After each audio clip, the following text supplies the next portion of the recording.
isa pa po, no? Ang nangyayari po sa Senado, sa impeachment po ni VP Sara, mayroon pong mayroon pong paratang kay VP Sara, wala naman po silang patunay, no? Wala po silang nailalabas pa hanggang sa kasalukuyan na dokumento o ebidensya na magpapatunay po na magnanakaw si VP Sara. Yun lang naman po yun. Yung confidential fund, hindi po masama ang confidential fund.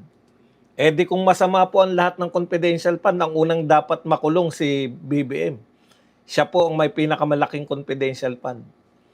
Ngayon, kung ang problema kasi dito sa media, no? Kahit wala pong nilalabas, kahit po yung mga testigo, wala pong sinasabing paglabag, wala pong illegal na ginawa si VP Sara. Meron po bang tumistigo kahapon na nagsabi na illegal ang ginawa na pag-withdraw? Wala naman eh. Ang unusual po ay hindi illegal. Ang unusual po, hindi pangkaraniwan. Oh. Ano po bang masama sa pagiging hindi pangkaraniwan? Halimbawa, super ganda ka. Yung mga nanalong Miss Universe sa atin, Catriona Gray, Pia Washbox. Hindi po pangkaraniwan yan. Unusual beauty. Kaya nga sila Miss Universe eh. Masama po ba yung maging unusual? Tsaka may napuna lang po ako. Hindi niyo po ba napuna? Parang sa kampo po ng mga Duterte, yung mga kakampi ng mga Duterte, yung mga sumusuporta o maging mismo yung mga Duterte, ang gaganda nila. Ang gaganda ng tao. Siguro yung kabutihang loob, lumalabas po yan sa panlabas na anyo. Tignan nyo po. Ha? Tignan po ninyo yung anong tinatawag dito? Tignan po ninyo yung mga kritiko ng mga Duterte. Ang papangit. Hindi niyo na ba napuna? Parang, sino po sa mga magkakapatid na Duterte ang pangit? Ang tawag po dyan, magandang lahi. Mula kay Pulong hanggang kay Kitty Duterte. Artistahin ang mga Duterte. Napuna ko lang po. Halos lahat ng kritiko.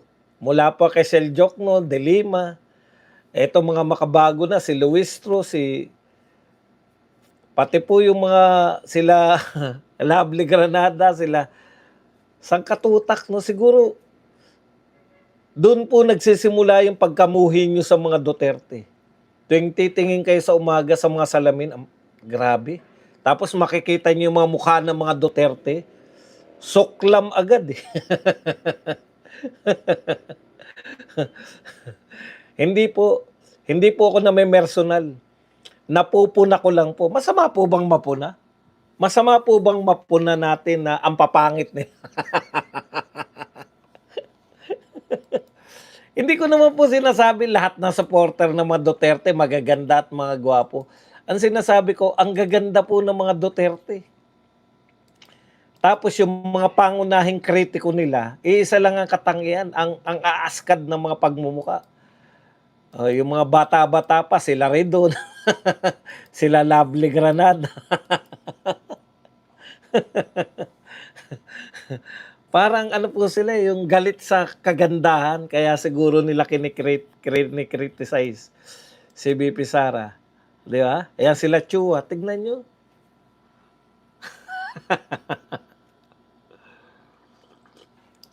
Okay. Yung nangyari po kahapon, wala pong binunyag itong mga taga-land bank. Wala po silang binunyag na katiwalian. Wala. Pero, yung mga majority senators, akala mo may malaking issue.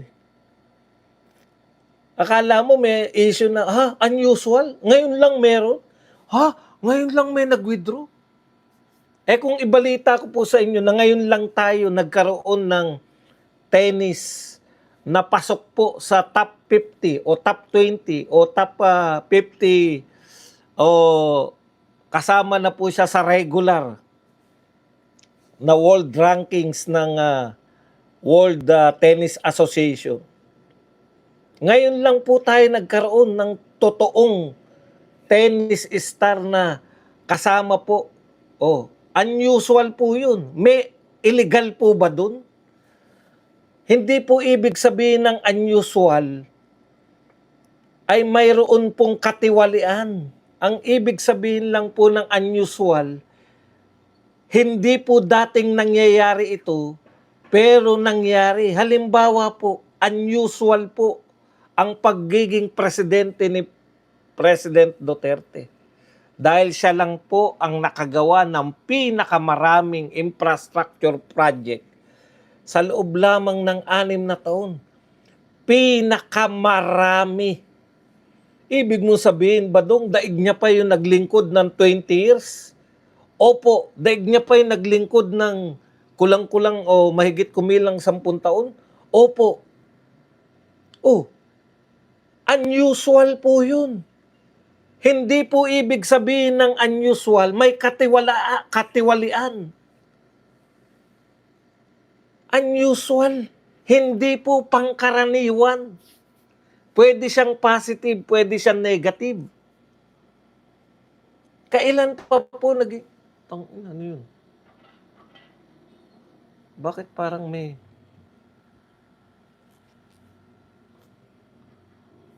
parang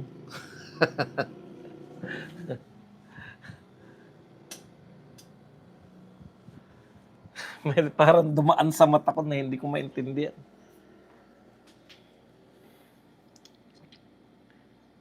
Okay, hindi po unusual, hindi po ang kahulugan ng unusual kasi sa kawalan po ng maibabanat kay BP Sara Duterte. Kawalan po, yan po yung mga unusual binabanatan. Talagang unusual po siya bilang Vice President. Dahil siya lang po ang tanging Vice President na pinuno ng NTF-ELCAC. Ang NTF-ELCAC po ay naganap lamang sa panahon ni Tatay Digong. So bago pa po yung NTF-ELCAC, bago po yan. National Task Force NTF-ELCAC. Against ano na nga yung na NTF-ELCAC? Di po ba? Ibig sabihin, wala pa pong Vice President na naging pinuno ng NTF-ELCAC. Si BP Sara pa lang ang Vice President na naging pinuno ng NTF-ELCAC dahil bago po yan. To end local insurgent, alam niyo yan.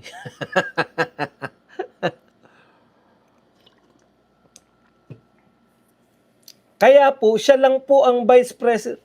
Tignan niyo po kung siya lang po ang tanging Vice President na namuno sa NTF-ELCAC, siya lang po ang tanging Vice President na ang layunin po sa pagiging Vice President ay matapos po yung insurgency. Yung local insurgency. Kinakailangan po ng intelligence fund.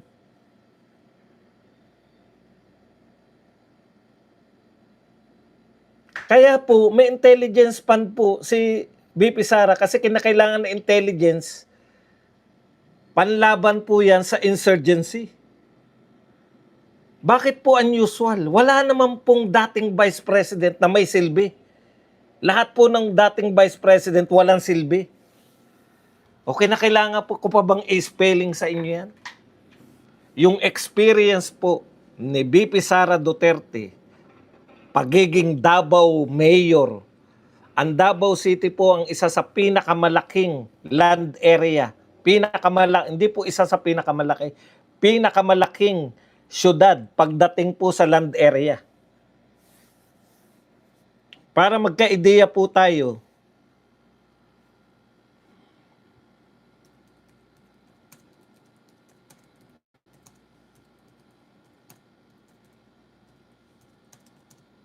tinanong ko po itong kaibigan natin na AI, Gaano kalaki yung Davao kumpara sa NCR? Okay, ito po ang sagot. 3.8.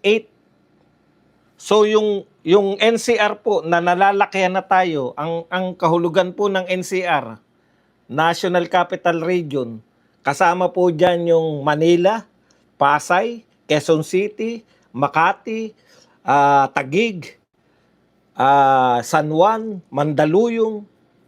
Lahat po yan, triplehin nyo, kakalug-kalug, pwede kasyang-kasya po sa Davao City. Ganyan po kalaki yung area. Ngayon, kung may infrastructure project po, kwentahin nyo, times 4 nyo po, dapat ganyan ang infrastructure project sa Davao City. Dapat ganyan po binabudgetan yung infrastructure project sa Davao City. Kasi kulang-kulang 4 na beses na laki, 3.8. Para magkaroon po kayo ng perspective. Hindi po maliit ang Davao City. Malaki po yan.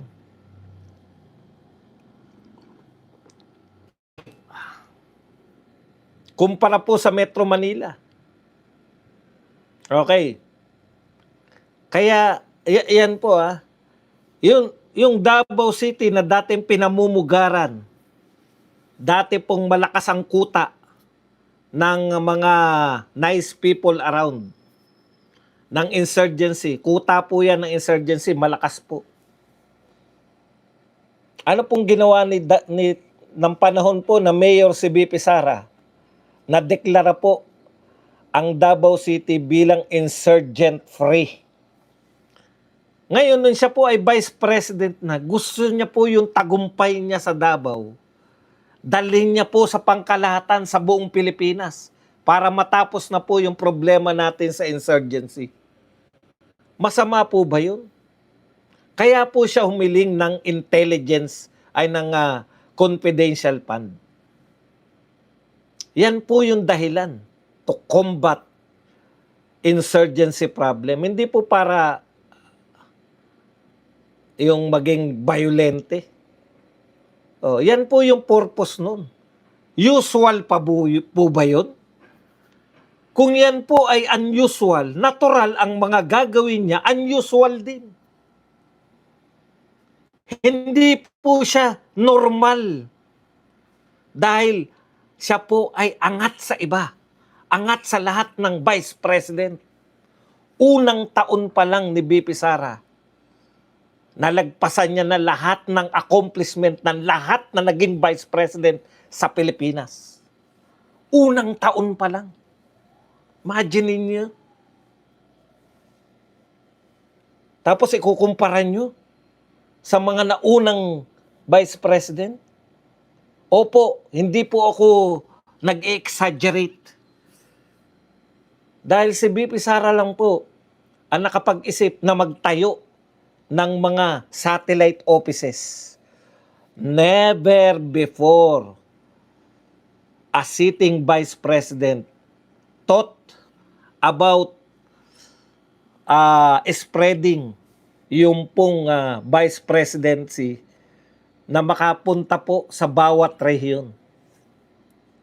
Wala pa po nakakaisip niyan. Is that usual? That's unusual. At mamasamain niyo po ba kung unusual po ang ginawa ni BP Sara bilang Vice President? Masama po ba yun? Illegal po ba yun? Alam niyo po, yan, pinangunahan ni Bam Aquino, sinundan ng mga magkapatid na tulpok. Nalalantad po kung ano po kayo. Kayo ay mga taga-bira lang ng mga Duterte. Hindi talaga kayo naglilingkod bilang mga senador. Kayo po ay naglilingkod bilang mga kasangkapan. Opo, hindi po kayo. Kasangkapan lang kayo para siraan si BP Sara at mga Duterte. Yan lang kayo. Lahat ng pagmamarunong ninyo nalalantad ngayon. Is it unusual? It's not unusual. Hindi po unusual. Ano ngayon? Hindi po siya usual. Ano? Ganun po ang mga dakilang tao, dakilang leader. Hindi po sila usual lang mga ginagawa nila.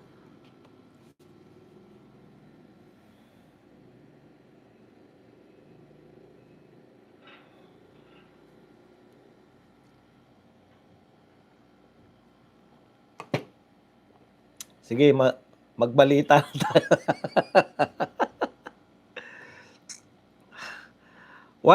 Wala po naipakita ang prosecution kahapon na illegal na gawain. Nag-aaksaya tayo ng panahon. Isang araw na naman po ang nakalipas, 25 million na naman po ang ang nagastos. Wala naman po ni bintang. Hindi po sila nagbintang na magnanakaw si BP Sara. Katunayan po, pinatunayan ng Land Bank, wala po. Ano lang po ang pinag-usapan, nag-withdraw. Is it illegal na mag-withdraw ka ng 125 million cash? Hindi po. Unusual lang. Putya. Tapos sasaluhin na lang ng media. Ito po ang pinakamalaki. Ako po ang pinakamalaki kung nakikitang problema natin dito sa Pilipinas, yang mga hindi bayarang media. Tangina, ewan ko na lang kung makakita pa kayo ng ibubuta sa akin. Kayong mga media, hindi kayo bayaran. Pero kayo po ang pinakamalaking problema namin. Kayong mga hindi bayarang media. Bigyan ko kayo ng halimbawa. Wala pong usapin, ha? Napaliwanag ko po, walang usapin ang pagiging unusual. Sasaluhin na lang po yan ng mga sikat na media.